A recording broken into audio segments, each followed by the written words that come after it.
Hi hello friends, நான் தான் சுடன். எல்லாம் எப்படி இருக்கீங்க? நல்லா இருக்கீங்களா?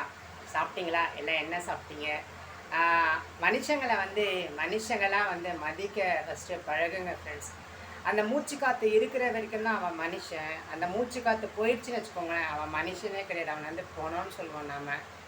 எந்த உயரத்தில் இருந்தாலும் சரி, எந்த கீழே அடிமட்டத்தில் ரூட்டில் இருந்தாலும் சரி, கோபுரத்தில் இருந்தாலும் சரி, உயிர் இருக்கிற வரைக்கும் தான் மனுஷன் ஃப்ரெண்ட்ஸ். ஸோ நீங்கள் மனுஷனை மனுஷனாக மதிங்க. அந்த கடவுள் கூட மனுஷனாக மட்டும்தான் பார்க்குறாரு. இயற்கையும் மனுஷனாக மட்டும்தான் பார்க்குது.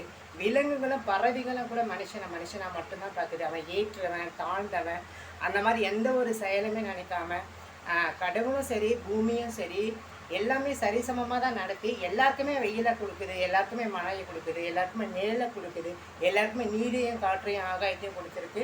ஸோ இயற்கையுமே கடவுளுமே ஏற்ற இறக்கம் பார்க்கல. மனுஷங்களை இவன் சின்னவன், வயசில் சின்னவன், இவன் பணத்தில் பெரியவன், இவன் பதவியில் பெரியவன் அப்படின்லாம் கடவுளுமே சொல்லலை, மனுஷங்களுமே சொல்லலை.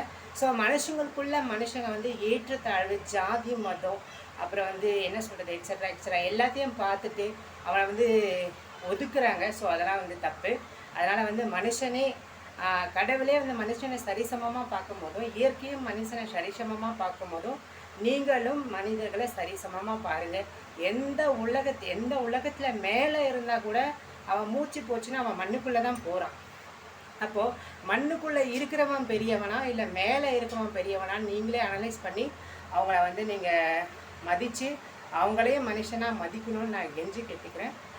பிடிச்சிருந்தா லைக் பண்ணுங்கள் ஃப்ரெண்ட்ஸ். Take care.